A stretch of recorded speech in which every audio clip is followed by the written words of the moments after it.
In this tutorial, we'll show you how you can add tags to your incidents on Zenduty.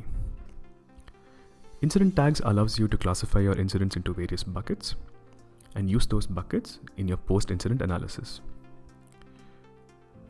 To create a tag, navigate to your team page, and within your tags tab, click on create tag. Here we're going to create a new tab,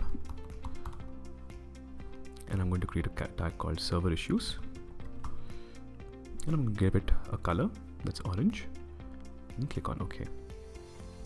To add a tag to an incident, navigate to the incident page, and in the tag section, select your tag. You can also add tags from your incident dashboard.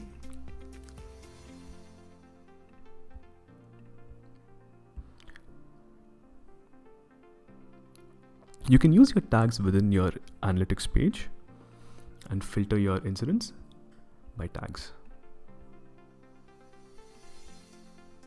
You can also download a custom incident report that are filtered by these tags.